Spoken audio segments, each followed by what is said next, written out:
car ils posséderont la terre. Bien-aimés, bienvenue à ce troisième enseignement dans le cadre de notre retraite de carême organisée par la communauté des disciples du Christ vivant.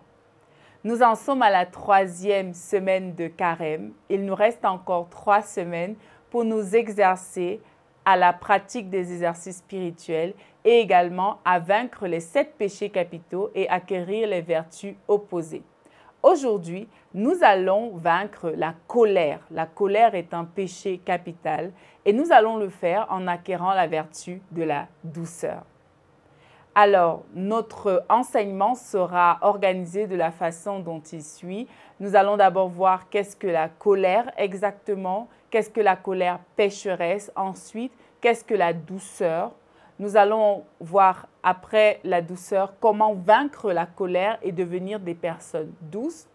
À la fin, nous allons avoir quelques exercices pratiques pour cette semaine et nous allons conclure avec une prière pour demander au Seigneur de nous accorder la grâce de vraiment être des personnes douces et de vaincre la colère en nous.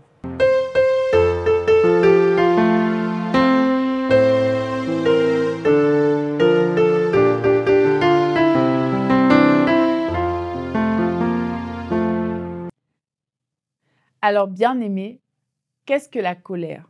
La colère, c'est un mal intérieur qui fait des ravages. La colère est une passion humaine naturelle. Dieu lui-même exprime parfois la sienne dans la Bible. Mais la colère devient un péché capital lorsqu'elle est nourrie, mal orientée ou non maîtrisée. Elle est alors destructrice, aveuglante et génératrice de division. Aujourd'hui, nous vivons dans un monde où la colère est devenue un mode de vie. Nous avons de la colère contre les institutions, par exemple l'Église, ou alors les familles, la colère dans les embouteillages, les réseaux sociaux, les couples, ou alors la colère intérieure, intériorisée qui ronge le cœur. Dans le livre de l'Ecclésiastique, au chapitre 30, verset 24, il est écrit « La colère et la rancune, ce sont des choses abominables. Le pécheur s'y complaît. » La colère, c'est une passion qui détruit. Qu'est-ce que la colère pécheresse? La colère devient un péché capital quand elle se dirige contre une personne, lorsque nous avons le désir de nuire l'autre, lorsqu'elle dure dans le temps et devient rancune, ou alors lorsqu'elle alimente le jugement, la critique ou la violence, ou lorsque nous voulons prendre la place de Dieu en voulant nous faire justice par nous-mêmes.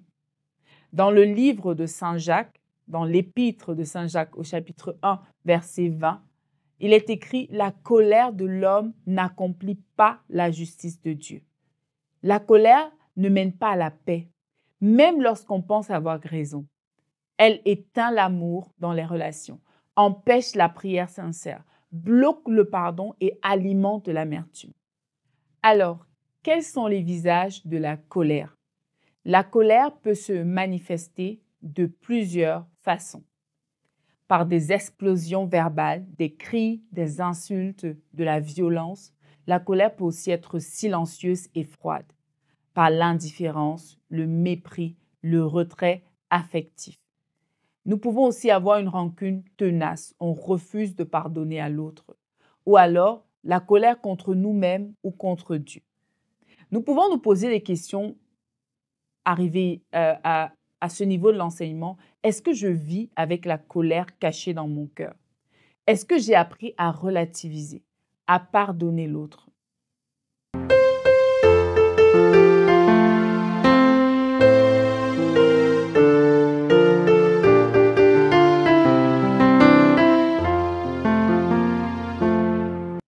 Maintenant, nous allons aller à la vertu opposée à la colère, qui est la douceur. C'est une force intérieure qui triomphe. Qu'est-ce que la douceur chrétienne, frères et sœurs?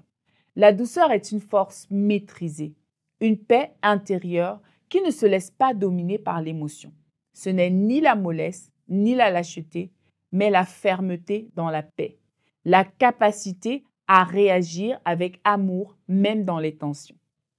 Dans le livre de Proverbes au chapitre 15, verset 1, il est écrit « Une réponse douce calme la fureur, mais une parole dure excite la colère. » La douceur a plusieurs rôles. elle permet de maîtriser ses nerfs, de désamorcer les conflits, de protéger sa paix intérieure et de faire grandir la communion fraternelle. Le modèle parfait et excellent de douceur, c'est le Seigneur Jésus lui-même. Dans l'Évangile selon saint Matthieu au chapitre 11, verset 29, le Seigneur nous dit « Apprenez de moi, car je suis doux et humble de cœur. » Jésus ne se venge pas, il ne se venge jamais. Il pardonne ses bourreaux. À la croix, il pardonne à ceux qui lui font du mal. Il enseigne avec fermeté, mais sans violence. Il corrige sans écraser. Rappelons-nous la femme adultère, Zachée, ou encore l'apôtre Pierre après le reniement. Dans le livre d'Ésaïe, au chapitre 42, versets 2 à 3, lors d'une prophétie sur le Messie, le prophète Ésaïe écrit sur Jésus « Il ne criera pas, il n'élèvera pas la voix, il ne brisera pas le roseau froissé. » La douceur de Jésus attire les pécheurs, guérit les blessés et restaure les cœurs meurtris. Nous avons d'autres modèles de douceur dans la Bible. Nous avons par exemple Moïse, qui est décrit dans le livre des Nombres au chapitre 12, verset 3, comme le plus humble et doux des hommes.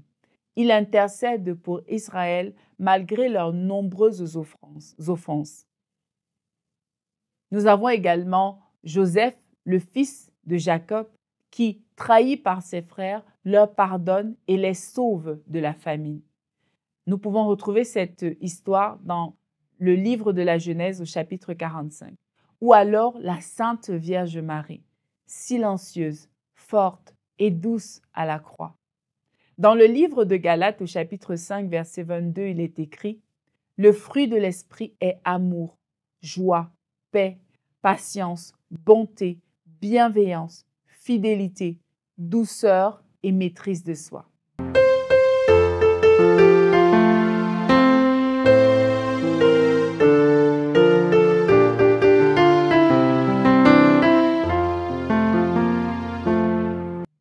Frères et sœurs, nous pouvons nous demander comment vaincre la colère et devenir des artisans de douceur. Qu'est-ce que nous pouvons faire? La première chose à faire, c'est d'identifier la source de la colère. Posons-nous les bonnes questions. Qu'est-ce qui me blesse ou m'irrite profondément?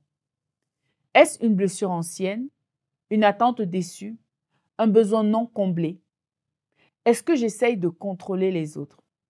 Demandons à Dieu de nous révéler la racine de notre colère et de l'arracher avec lui. La deuxième chose que nous pouvons faire, c'est apprendre à gérer la réaction émotionnelle. Avant de parler, priez. Seigneur, apaise mon cœur. Nous pouvons aussi respirer, attendre avant de réagir. Nous pouvons éviter les paroles blessantes, même si nous sommes blessés.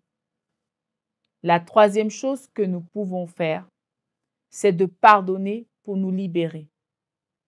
Pardonner ne veut pas dire oublier, mais refuser de laisser la colère gouverner ma vie. Le pardon est un choix spirituel, libérateur et guérissant.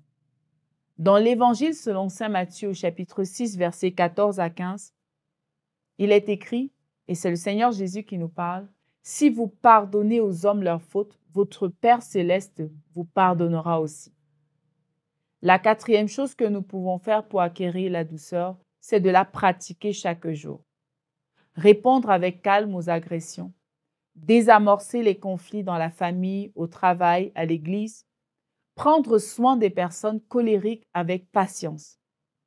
Nous pouvons aussi être un modèle de paix, même en cas d'injustice. Dans l'Épître aux Romains, au chapitre 12, verset 21, il est écrit « Ne te laisse pas vaincre par le mal, mais sois vainqueur du mal par le bien. »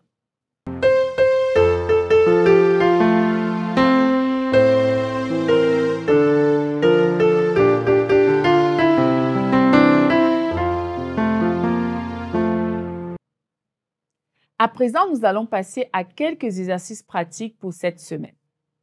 Première chose, prenons un engagement concret. Identifions une colère que nous portons et confions-la au Seigneur. Deuxième chose, pardonnons une personne, même intérieurement.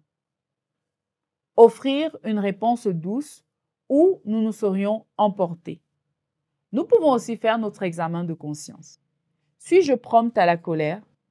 Est-ce que je garde rancune? Est-ce que je sais reconnaître mes torts avec douceur? Suis-je un facteur de paix dans ma famille, dans mon groupe, dans mon milieu, dans mon église? La troisième chose que nous pouvons faire, c'est de faire une prière de transformation.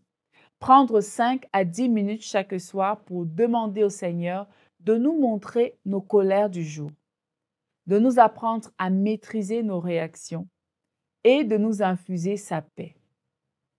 Frères et sœurs, nous sommes pratiquement arrivés à la fin de cet enseignement, mais nous ne pouvons pas terminer sans demander au Seigneur lui-même de nous aider à vaincre la colère.